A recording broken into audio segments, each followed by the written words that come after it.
actually able to go ahead and get a little bit of damage on that tier 2 up top. Okay. Shifts his Super attention Ken. to the purple buff, though. And he takes the Gets buff. out. Oh, Oh, there's a tsunami after a flicker. Angle might be good enough. It's not the best, but the members of Aurora Gaming still nearby. The shutdown will be there. Sigibum picks up a important kill, man. I don't know if that was worth it because, I mean, Tienzi can go ahead and start this purple. Vel might for sure go ahead and help. But again, you know, you didn't. It's not like you got the tier 2 turret down. You did a little bit of damage. You did take that purple. Tienzi's still trying to decide on what he wants to do. They are going to get the call to clear out the little minion. Yeah. So purple buff is still going to be up most likely for Super Ken. But yeah, that was also a shutdown, right? So that bit of gold now swings in favor of Aurora Gaming, and it's going to put DFYG in a position where now you can't completely just play on that momentum that Super Ken had. He's going to have to adjust because Aurora is starting to hit that spike of this composition where, you know, they're going to have to be concerned. And Sigiboom's not even there yet. Like, it's going to be a few more minutes for that Klon to be online, but he's farming, he's double laning, he's getting what he needs. And once those 3 items are there, that gets pretty difficult to deal with if you're DFYG. Imagine Lambat ini ya, he's hanging on the balance, and Super Ken has played so well in the first 6 minutes of the game. Gets 3-0-1, but in just one slip up, he gets greedy, steals the purple away from Aurora Gaming, quickly punished. The glorious pathway. He's starting the fight in an awkward angle for DFYG, as it's so difficult to actually help with the glorious pathway because there's a couple of walls blocking that angle. Now Pago wants to go for Super Ken, but in comes Tsunami Snap onto Just Zed. This time Lunar goes for the backline. Super Ken under duress. Super Ken low, has the Cyclone Knight, but will be chased down by the Lancelot. It's gonna be Super Ken down and Lee Shin out, as well as the Hylos and Aurora Gaming. It looked very easy for them to win this Lord fight. Hey man, it doesn't matter if Pagu is Patrick Star or Sakura here. It doesn't matter who he's playing. You know, he's going to be so aggressive on the plays, in the roam, starting things up, putting their opponents in a difficult position.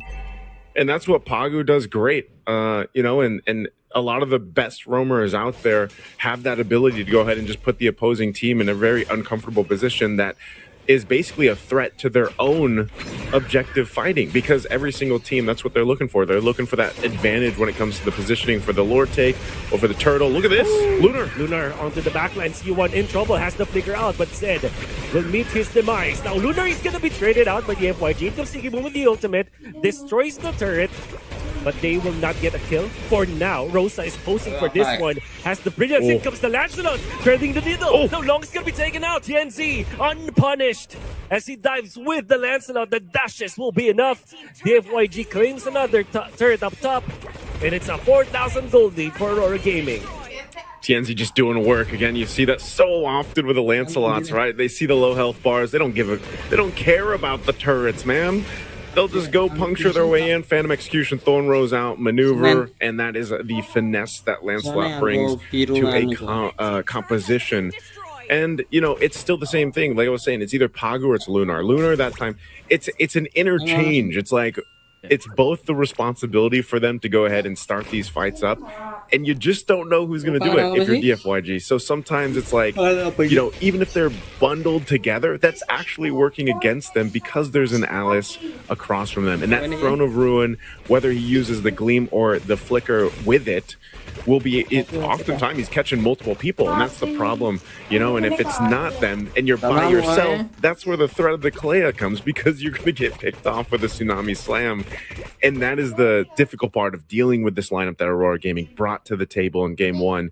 It's working so well for them that they're 5.5k ahead. Here's a Tsunami Slam. They will be starting with the Hylas. This time Lunar with the backline catches 3 members of the MYG. He went out.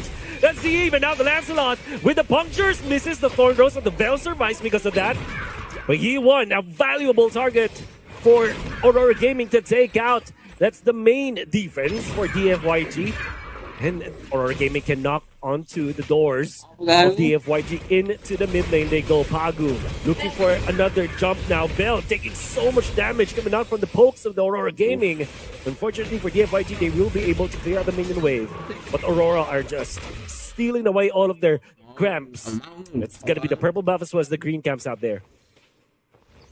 I like it, man. It's Aurora Gaming is doing exactly what this composition is supposed to do.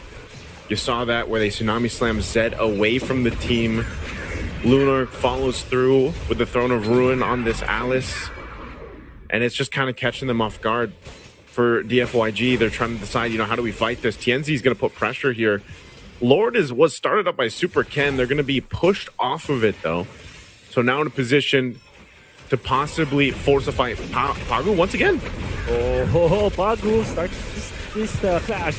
But in comes the Zaman Force, but Lunar ahead on the 3. Super Ken is now Siggy Boom under the backline. Takes how long? And only 2 members remain for DFYG. Bell attacking Uranus, but Aurora does not mind. I think that they have an opening into the bottom lane. That's where Yuan wants to go. Bell surviving against this Alice. They might not even mind this Uranus. They will just take the Lord. No one is dying up top. Let's not kid ourselves. Well, in comes Siggy Boom. So yeah, this is gonna be fine for Aurora. They have collected the Lord this time. Rosa is here. They have more than enough damage to take out Bell. Yep, they're taking their time. Yep. Okay.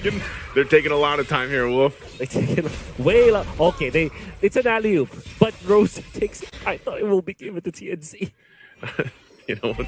Hey, that's Uranus right there, right? Sometimes you just got to keep them there for the rest of the team to come through, and whoever is going to capitalize on the kill will get it. But essentially, what they've done is they've got themselves another Lord, making its way down the bottom lane. DFYG scrambling here. This lineup too. Yes, sure, they'll be able to deal with the Lord. They should be able to clear this out, maintain themselves in this game. But most likely, once Yi1 uses that real-world manipulation and it's gone, they lose such a big component to the damage profile that they have. Really, Lung on this Herod might not be enough here with this kind of lead that Aurora Gaming has, even with his Almond Force, just because it's such a forced fight with either Pagu or Lunar. So Lord is going to go down here. Next waves are going to be pushing in. There goes Pagu. Oh, Lunar actually catches their student this time, but Yuan is actually in trouble. Now, long as well from Siggy Bomb. They have taken out 2. Let's get the damage dealers of BFYG out now. Super Ken is in trouble. The Tsunami Slam is there. Oh. And now TNC collects the kill. Zen will be taken out. That's a triple for TNC. Shut down for Siggy Bomb this time, but TNC wants to go for Bell. A double kill even for the Uranus, but that doesn't matter. A complete team wipe for Aurora Gaming, and that's game 1 for sure. 8-0-7. TNZ with the showcase, the maniac on that Lancelot.